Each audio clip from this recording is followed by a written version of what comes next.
आज हम करेंगे तुर्की की प्रॉपर्टी रेजिडेंस और बिजनेस रेजिडेंस का मुआवजा।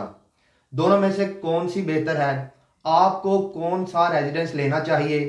इसी के साथ हम बात करेंगे कि अगर आप फैसला लेना चाहते हैं तो कौन से पॉइंट आपको मद्देनजर रखने चाहिए। हमारे साथ हैं अली अकबर साहब। अस्सलाम वालेकुम सर, क्या हाल है? वालेकुम अस्सलाम कलीमुल्लाह। मैं ठीक हूँ, आपका क्या हाल है? अल्हम्दुलिल्लाह सर, मैं ठीक हूँ।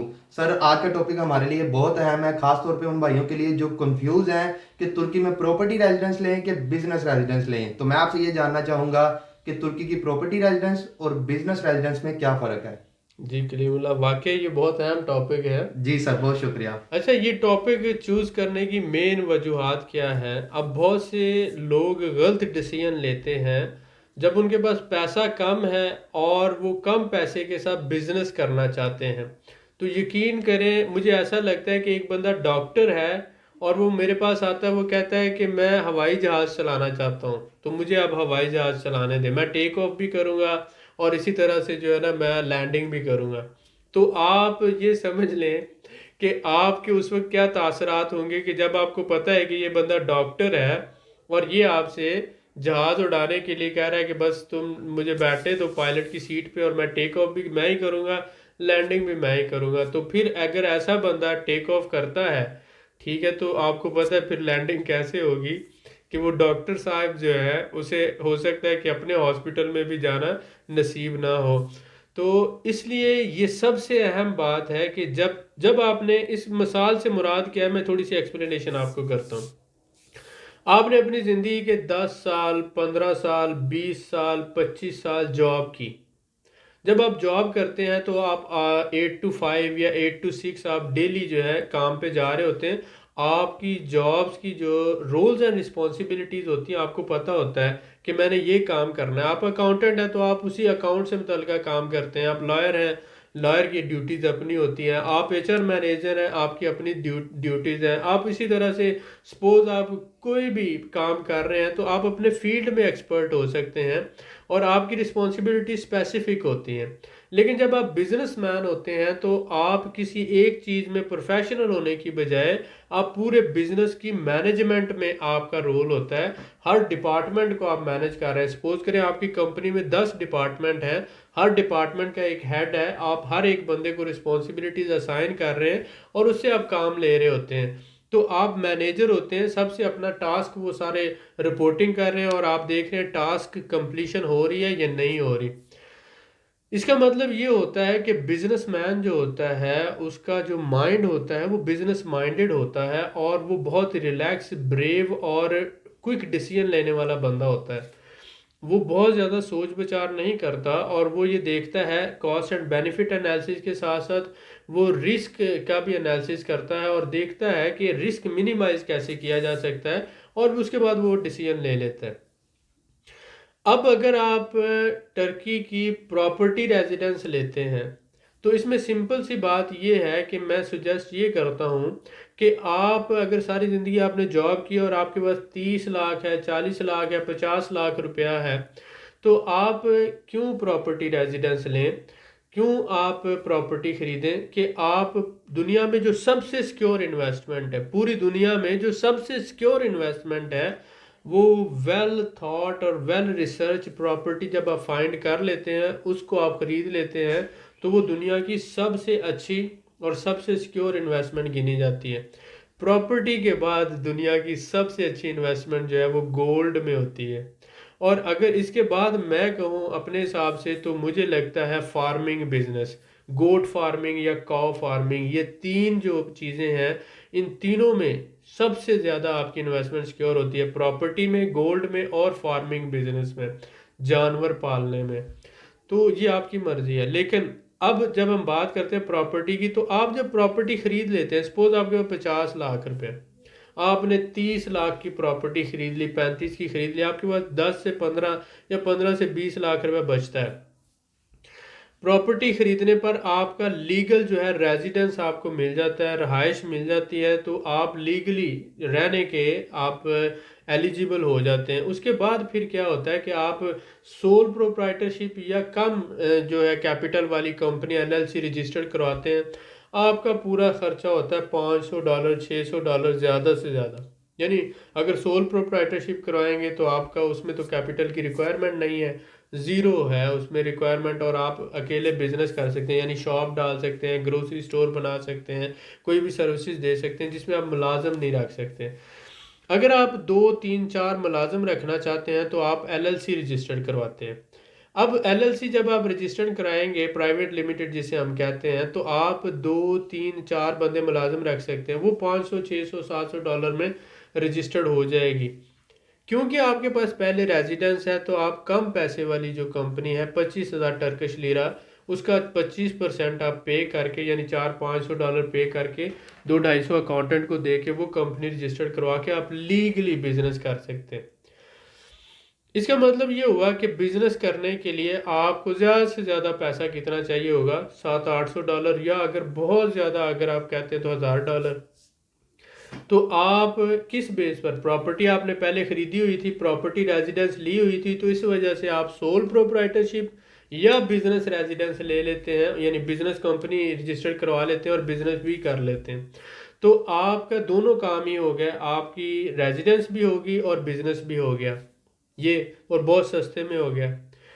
ये है कि आपकी इन्वेस्टमेंट सिक्योर है। अब आ जाते हैं बिजनेस रेजिडेंस की तरफ, जो प्योर बिजनेस है विदाउट प्रॉपर्टी, प्रॉपर्टी खरीदे बगैर।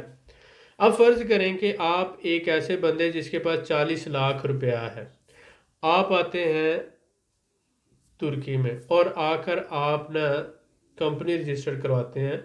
जो बिजनेस रेजिडेंस के लिए जो रिक्वायरमेंट है वो 1 लाख टर्किश लीरे वाली कंपनी है, जिसका 25% यानी $4,000, वो $16,000 बनता है, तो $4,000 बैंक में आपने डिपॉजिट करवाना है। 1 साल के लिए आपने ऑफिस का रेंट पे करना है या रेंटल एग्रीमेंट करना है। उसके साथ आपने 5 वर्कर जो है ना वो हायर करने हैं, और फिर 1 साल के लिए अकाउंटेंट हायर करना है, फिर लॉयर को पैसे देने हैं। तो ये जब सारा कुछ आप करते हैं, 1 साल दफ्तर का किराया देते हैं, उसके बाद 5 वर्कर की सैलरीज देते हैं, 5 वर्कर सैलरीज, उसके बाद अकाउंटेंट की फीसें अदा करते हैं, उसके बाद लॉयर हायर करते हैं, और फिर $4,000 आप बैंक में भी डिपॉजिट करवाते हैं। तो ये सारा काम करते हुए आपका तकरीबन जो है 10,000 से $12,000 खर्चा हो जाता है पूरे सेटअप पे। पूरे सेटअप पे आपका 10 से $12,000 खर्चा हो गया। अब ये इतना खर्चा होने के बाद आपको प्रॉपर्टी रेजिडेंस मिल गई, उसके बाद आपने काम शुरू कर लिया। जब आपने रेजिडेंस मिलने के बाद काम शुरू किया तो 2 4 महीने आप किराए देते रहे, काम करते रहे। आप 4 5 महीनों में आपको समझ आई कि यार ये बिजनेस तो लॉस में जा रहा है, ये मैनेज नहीं हो रहा, मेरा तो जितनी अर्निंग होनी चाहिए थी, लैंग्वेज मुझे नहीं आती, मामलात की मुझे नहीं समझ है, लोगों को जो है मैं बेहतर मैनेज नहीं कर पा रहा, यहाँ का जो बिजनेस इन्वायरमेंट है या बिजनेस कल्चर है इसको समझ नहीं पा रहा हूँ, ये तो बिजनेस ही नहीं ठीक था, मुझे तो ये करना ही नहीं चाहिए था, यहाँ पे तो ये नहीं चल रहा, मुझे फलां बंदे ने कहा था ये बहुत अच्छा चलता है, लेकिन ये तो मुझे हर महीने इतना लॉस हो रहा है। तो आप 3 4 महीनों में आपका कैपिटल जो है काफ़ी हद तक वो 10 15 हज़ार का और नुकसान हो चुका होता है। 12,000 इधर लग गया, 10,000 12,000 का ऊपर खर्चा हो गया। इतने तो पैसे थे आपके पास, यानी 20 25 हज़ार डॉलर ये पैसे थे आपके पास। अब क्या हुआ? अब मसला यहीं पर क्रिएट हो जाता है कि आपके पास जो पैसा था, जो आपकी सारी ज़िंदगी की जमा पूंजी थी, वो बिज़नेस सेटअप बनाने में, और सेटअप बनाने के बाद बिज़नेस रेजिडेंस लेके उसको 4 5 महीने सिर्फ उसके अखराजात बर्दाश्त करने में, उसके लॉसेस बर्दाश्त करने में वो ज़ाया हो गया। अब अगर 4 या 5 या 6 महीनों बाद आप खड़े हुए हैं ऐसे, आपका बैंक अकाउंट भी खाली है, आपकी एज भी उस वक्त 50 साल है, 45 साल है, या 40 प्लस हैं आप, तो क्या आप दोबारा ज़ीरो से स्टार्ट करने के काबिल हैं? क्या आप इस पोजीशन पर हैं? आपके ऊपर फैमिली की जिम्मेदारियां होती हैं, आपके ऊपर अपने बच्चों की जिम्मेदारियां होती हैं, और उससे बढ़कर, सारी चीज़ों से बढ़कर आपके ऊपर आपकी अपनी जिम्मेदारी होती है। क्योंकि जैसे जैसे बंदा उम्र में बढ़ता जाता है, एज में बढ़ता जाता है, वैसे वैसे उसे वो ज़्यादा मेहनत नहीं कर सकता, ज़्यादा काम नहीं कर सकता, और वो उसके पास पैसा होना चाहिए, उसे रेस्ट की भी ज़रूरत है, सिक्योरिटी की भी ज़रूरत है, और वो अपना कोई भी पैसा रिस्क में नहीं डाल सकता। तो मुझे ये बताएं कि आपकी उम्र अगर 45 साल है, 50 साल है, और आप मुझे ये कहते हो मेरे पास 30 लाख है, 40 लाख है, 50 लाख है, मैं कौन सा बिजनेस करूं टर्की में? तो मैं आपसे पूछता हूं कि आप पहले कौन सा काम करते रहे। तो आप ये कहते थे कि मैं सुपरवाइज़र रहा हूँ, मैं मैनेजर रहा हूँ, मैं जो है वो सेल्स मैनेजर रहा हूँ, अकाउंट्स मैनेजर रहा हूँ, मैं, यानी कि कोई ना कोई आप ऐसा काम बताते हैं कि जो जॉब थी। अब आपने सारी ज़िंदगी जॉब की है, 15 साल 20 साल, और साथ में पार्ट टाइम आपने कोई छोटा मोटा बिजनेस भी किया होगा, लेकिन वो ऐसा बिजनेस नहीं था। बिजनेस बिजनेस होता है, आपने फुल टाइम बिजनेस नहीं किया, आपको नहीं पता कि बिजनेस की हैंडलिंग क्या होती है। बिजनेस करना बड़े दिल गुर्दे का काम है, ये 8 घंटे की ड्यूटी नहीं है, ये 24 घंटे का काम है। सर दर्द है, इसमें प्लानिंग आ जाती है, इसके अंदर फिर बजटिंग आ जाती है, आपने किन लोगों को हायर करना है, आपने खाम माल कहाँ से खरीदना है, सेल्स कैसे करनी है, मार्केटिंग कैसे करनी है, आपकी प्रोडक्ट्स को आपने लॉन्च कैसे करना है, अपनी सेल्स को बढ़ाना किस तरह से है, स्टाफ अच्छा नहीं है तो उसको मैनेज कैसे करना है। पूरा एक सिस्टम है और हर चीज़ की प्लानिंग बिजनेसमैन को करना पड़ती है। तो आप ऑल इन वन होंगे ना जब आप बिजनेस कर रहे हैं, आप ही को सारा करना है। आपने हर चीज़ के लिए अलग अलग मैनेजर तो नहीं रखे हुए, मार्केटिंग भी आप खुद करेंगे, परचेजिंग भी आप खुद करेंगे, सेल्स को भी आप खुद देखेंगे, अकाउंट्स को भी खुद मैनेज करेंगे, एचआर का काम भी, जो रिक्रूटमेंट है वो भी खुद करेंगे, बहुत सी चीज़ें आप खुद करेंगे। तो ये सारी चीज़ें करने के लिए आपके पास एक्सपर्टीज़ और रिसोर्सेज मौजूद हैं। अगर आपके पास एक्सपर्टीज़ और रिसोर्सेज मौजूद नहीं है, तो इसका यही बात हुई ना कि भाई आपने सारी ज़िंदगी डॉक्टर थे, अब ज़िंदगी के इस लेवल पर आकर, इस स्टेज पर आकर आप कहते हैं कि मैंने हवाई जहाज़ उड़ाना है। यही बात है ना। तो आप डॉक्टर थे सारी ज़िंदगी, अब आप हवाई जहाज़ उड़ाना चाहते हैं। अब मुझे ये बताएं कि जब आप चाहते हैं कि मैं हवाई जहाज़ उड़ाऊं, तो आप मेरी साथ वाली सीट पर बैठे हैं, मैं आपकी रहनुमाई से हवाई जहाज़ उड़ाना चाहता हूँ। आप मुझे कितनी अच्छी ऑफ़र कर रहे हैं, लेकिन मुझे पता है कि हम उड़ेंगे तो साथ ही, लेकिन क्या वापस नीचे आ पाएंगे? ये बात सबसे अहम है। तो इसलिए मेरे प्यारे भाइयों, मैं ये कहता हूँ कि आप सबसे पहले तो अपना कैपिटल जो है उसको सिक्योर करें। आप प्रॉपर्टी रेजिडेंस ले लें, लेकर प्रॉपर्टी आप 20,000 की 22,000 की प्रॉपर्टी लेकर आपको कानूनी तौर पर काम करने की इजाज़त है। मसलन आप पाकिस्तान के शहरी हैं, तो पाकिस्तान में भी तो आपको काम करने के लिए कंपनी रजिस्टर करवाना पड़ती है कि आपका बिजनेस एड्रेस होना चाहिए, आपका बैंक में अकाउंट होना चाहिए, आपका टैक्स नंबर होना चाहिए, आपका जो कंपनी का नेम होना चाहिए, यानी कि कंपनी नेम है, बिजनेस एड्रेस है, बैंक अकाउंट है, उसके बाद टैक्स नंबर है, ये सारी चीज़ें चाहिए। तो ये सारी चीज़ें जब आपकी प्रॉपर्टी होगी टर्की में, तो आप इसी तरह से कंपनी रजिस्टर करवा के ये सारी चीज़ें लेंगे। लेकिन वो रजिस्ट्रेशन 700-800 डॉलर की होगी, इतनी ज़्यादा नहीं होगी वो। तो वो उसके बाद आप बिज़नेस करेंगे, साथ साथ आप रह रहे होंगे और ज़बान सीख रहे होंगे, साथ साथ आप बहुत कम पैसे से बिज़नेस भी शुरू कर लेंगे। तो रेजिडेंस भी है, बिज़नेस भी है, और दोनों चीज़ें मैनेज हो जाएंगी। तो ये बेटर फार्मूला है, ये बेटर फार्मूला है कि आप प्रॉपर्टी सस्ती खरीद कर उसके ऊपर आप सस्ता, मसलन विदाउट प्रॉपर्टी आप जो बिजनेस रेजिडेंस लेते हैं वो 12,000 डॉलर में पड़ रहा है आपको। जब आप प्रॉपर्टी लेकर बिजनेस रजिस्ट्रेशन करवाते हैं तो 500-600 डॉलर में होगी। तो इसका मतलब प्रॉपर्टी के साथ बिजनेस करना ज़्यादा आसान है, सस्ता है। विदाउट प्रॉपर्टी बिजनेस रेजिडेंस लेना महंगा पड़ता है और उसमें नुकसान के चांसेस जो हैं वो बहुत ज़्यादा है। अब अगर हम बात करते हैं कि ये तो मैंने बताया आपको कि प्रॉपर्टी रेजिडेंस का और बिजनेस रेजिडेंस का कंपैरिजन करें आप, फैसला आप करें। अगर आप बिजनेसमैन हैं तो क्या आप बिजनेस को लेके चल सकते हैं, उसके सेटअप की कॉस्ट बर्दाश्त कर सकते हैं, आपके पास बैकअप कैपिटल मौजूद है, बिजनेस को हैंडल कर सकते हैं, पहले 4-5 महीने लॉस में जाएगा, आप उसके अखराजात बेयर कर सकते हैं। ये सारा कॉस्ट एंड बेनिफिट एनालिसिस करें।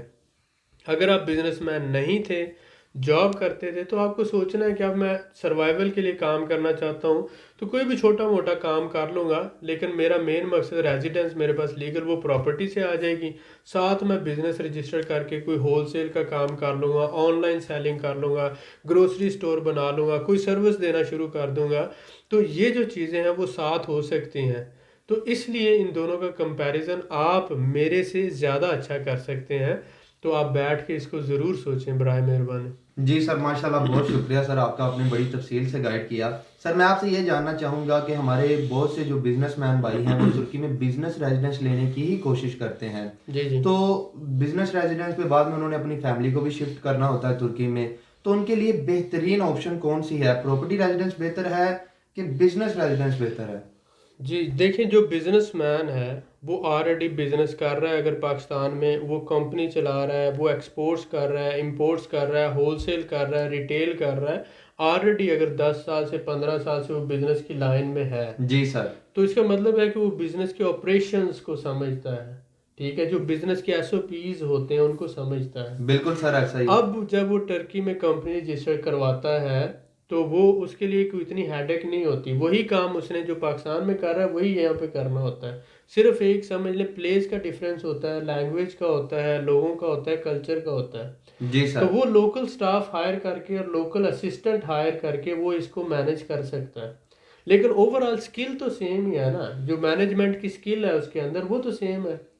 तो इसलिए वो समझता है कि अगर मेरा 10-12 हज़ार डॉलर से ये लीगल सेटअप बन जाएगा जी सर। तो 15-20 या 30 हज़ार डॉलर और डालूंगा और ये बिजनेस चलना शुरू हो जाएगा। बैकअप अमाउंट मेरे पास 15-20 है, 20 और डाला, तो इस तरह वो सारा वो प्लान उसको पता है कि भाई ये काम करने के लिए लीगल सेटअप के लिए इतनी रिक्वायरमेंट है, इसको सेटअप को चलाने के लिए इतना पैसा चाहिए और इतना पैसा इसके बैकअप कैपिटल के लिए चाहिए। बिल्कुल सही है सर। लीगल 12 है, उसके बाद 20 में ये चल पड़ा है तो 20 ही उसका बैकअप रखता है, तो वो प्रॉपर बजटिंग करता है। तो बिजनेसमैन उसको बेहतर रन कर सकता है, चला सकता है, उसको पता है कि उसने किस तरह से रिस्क को मैनेज करना होता है। जी सर, तो उसके बिल्कुल लिए ठीक एक है। अच्छी ऑप्शन है और वो अब कल को अपनी फैमिली को भी ला सकता है।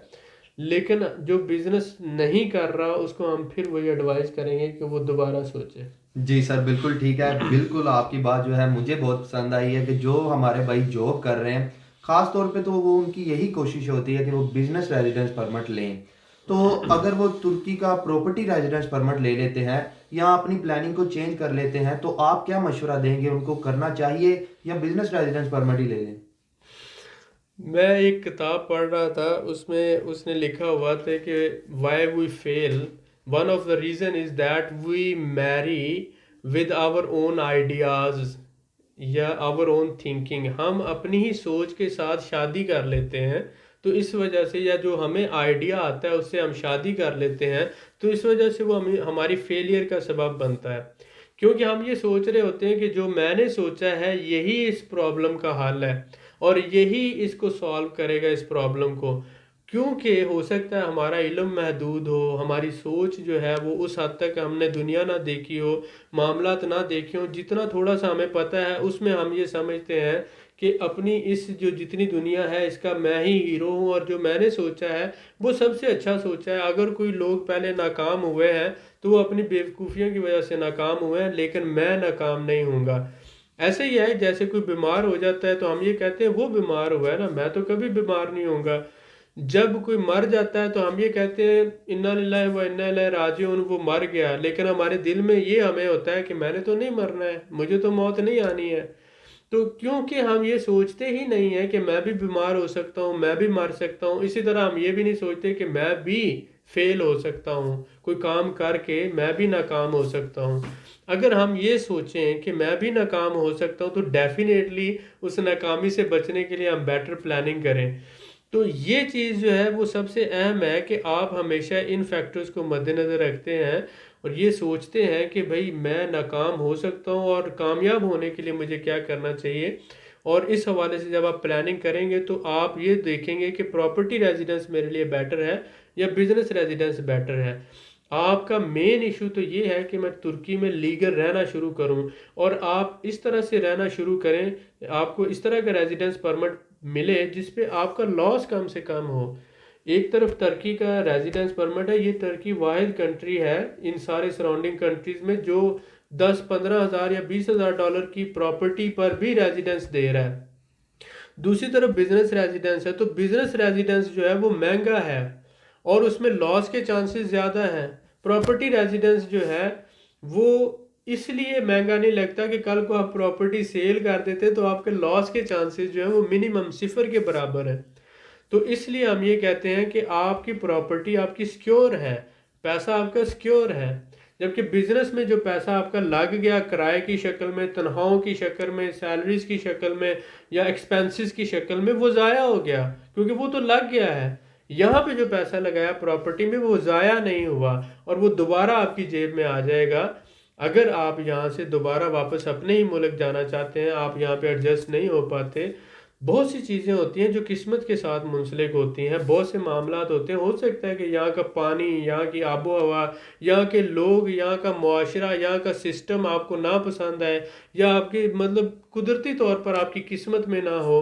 बहुत सी चीज़ें हम कुछ और प्लान करते हैं, कुदरत का एक अपना प्लान होता है। तो इसलिए बैकअप प्लान के तौर पर आपने ऐसा काम करना होता है कि आपके पास निकलने का रास्ता होना चाहिए। ये नहीं कि आप कश्तियाँ चलाकर आ गए हैं और बस अब ज़िंदगी और मौत यहीं पर है।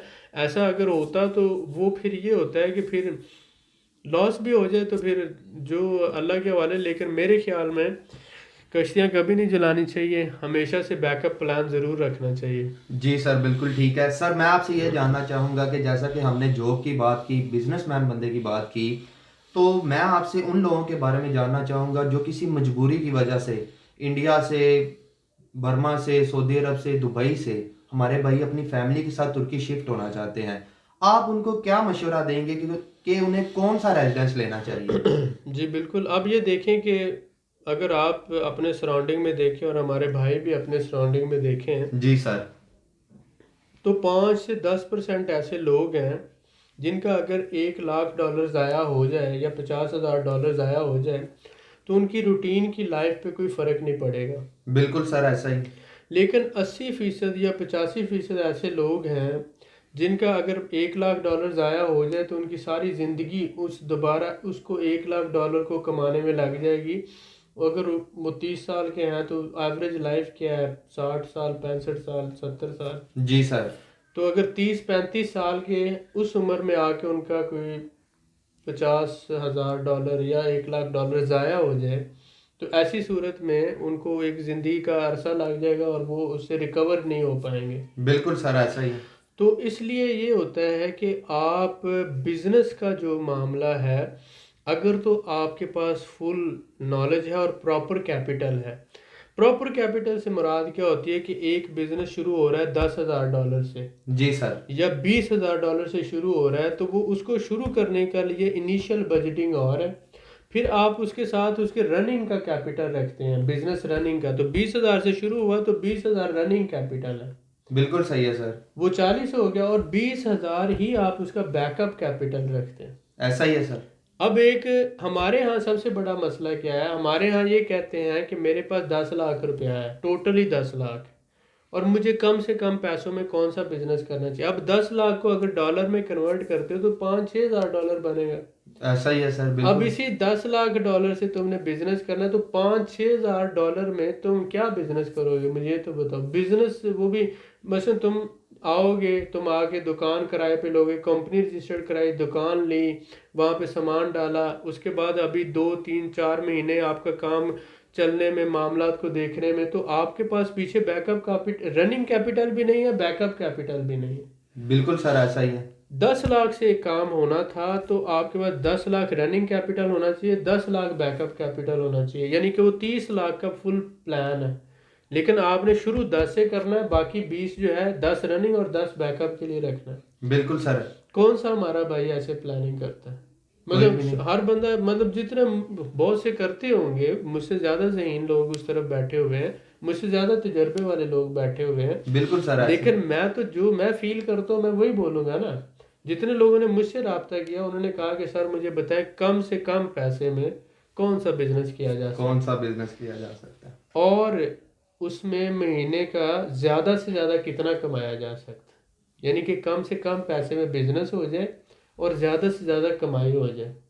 अब ये मुझे बताओ कि मतलब मैं कैसे कह सकता हूँ कि ये बिजनेस तुम कर लो, क्योंकि जब तक सूटेबल कैपिटल नहीं ना होगा। एक काम होता है वो 50 लाख में होता है, एक काम है 20 लाख, 1 लाख, एक काम है 10 लाख का। अब अगर 10 लाख वाला जो काम है अगर तुम उसको चाहो 2 लाख में करने को तो हो जाएगा वो, कभी भी नहीं हो तो वो सकता 2 सर। लाख भी तुम्हारा ज़ाया हो जाएगा ना। बिल्कुल ऐसा ही तो है। इसलिए कि मसलन समझ लो कि ये कोट है, अगर मेरे साइज का नहीं है तो इसे मैं पहनने की कोशिश करूंगा तो ये फट जाएगा ना। फट जाएगा। इसी बिल्कुल सर, तरह ऐसा ही है।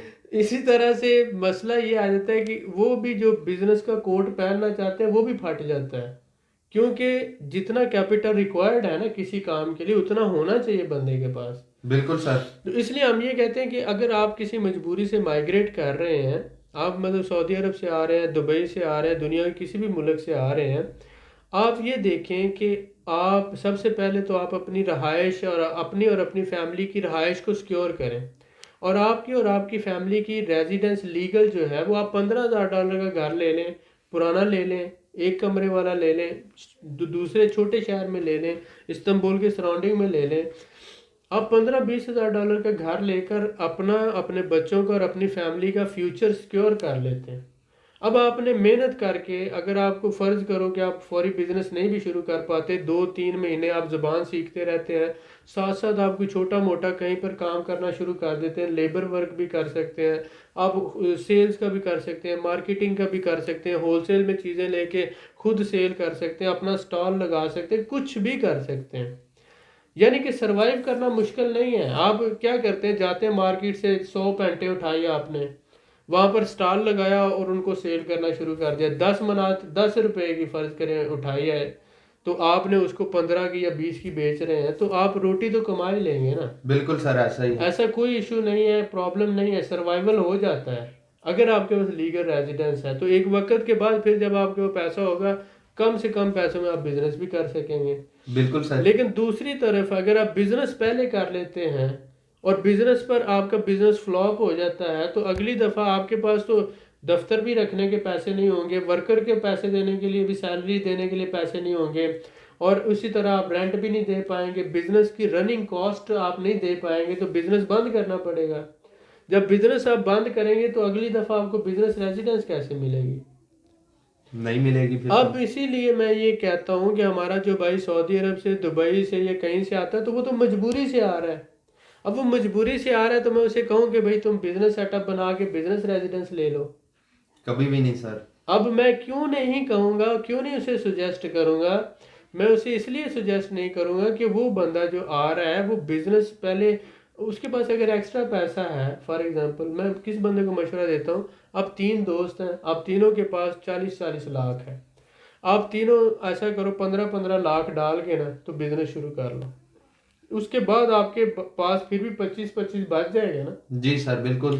15-15 लाख से शुरू किया आपका, फिर बाद में थोड़ा सा प्रॉब्लम हुआ, 5-5 और डाल लिया, बिजनेस को अच्छा कर लिया, फिर भी आपके पास 20 लाख बचा हुआ है। तो एक बंदा जो है ना, बिजनेस करने की बजाय टीम में बिजनेस करो, 3 बंदे मिलके कर लो। बिल्कुल सही है सर। रेजिडेंस आप कोशिश करके अपने भाई से, अपने बाप से, अपने रिश्तेदार से, आपके पास कम पैसे हैं उनसे पैसे लेकर, उधारे लेकर आप अपना घर ले लो, आपकी प्रॉपर्टी बन जाएगी, उस पर आपको लीगल रेजिडेंस मिल जाएगी। ये आपकी अपनी प्रॉपर्टी है, इससे आपको कोई नहीं निकाल रहा है, इसकी कीमत भी बढ़ेगी, इसमें आप रह भी रहे हैं, आपको किराया भी नहीं देना पड़ेगा। साइड पे पैसे करके $500-1000 करके आप बिजनेस भी कर सकते हैं। बिजनेस नहीं कर सकते, जॉब ढूंढ के कर लें, सेल्फ एम्प्लॉयमेंट कर लें, होलसेल कर लें, कुछ कर लें, लेकिन सर्वाइवल मुमकिन है। जी सर, तो बिल्कुल इसलिए मैं ठीक है। कहता हूँ कि property residence is the way, simplest way that leads you to the success. सादा सा रास्ता है जो आपको कामयाबी की तरफ लेके जाएगा। ई कॉमर्स आप कर सकते हैं, होलसेल आप कर सकते हैं, रिटेल कर सकते हैं, ग्रोसरी स्टोर बना सकते हैं, बार्बर सलून बना सकते हैं, कार वॉश बना सकते हैं, फलों की दुकान डाल सकते हैं, सब्जी की दुकान डाल सकते हैं, आप बीफ शॉप, चिकन शॉप, कुछ बना ले यार, आप कर सकते हो। बिल्कुल सर, कर सकते हैं। माशाल्लाह सर, आपने बड़ी तफसील से गाइड किया है, मैं आपका बड़ा शुक्रगुजार हूँ सर। You welcome. आप लोगों से मैं यही कहूँगा कि इस वीडियो को 2 से 3 दफ़ा देखें और फैसला लेने में जल्दबाजी ना करें। आप लोगों की बड़ी ही बेहतरी होगी अगर आप फैसला लेने में जल्दबाजी नहीं करेंगे और इस वीडियो को 2-3 दफ़ा देखेंगे। इसी के साथ वीडियो को शेयर भी करें कि ताकि जो लोग किसी दूसरी कंट्री से शिफ्ट होना चाहते हैं तुर्की अपनी फैमिली के साथ, उनको इन्फॉर्मेशन मिल सके और बेहतरीन फैसला ले सकें वो लोग। मज़ीद मालूमात के लिए हमारे चैनल को सब्सक्राइब करें, वीडियो को लाइक करें और शेयर करें, बेल आइकन को ज़रूर प्रेस करें ताकि अगली वीडियो आपको मिल सके। अल्लाह हाफिज़।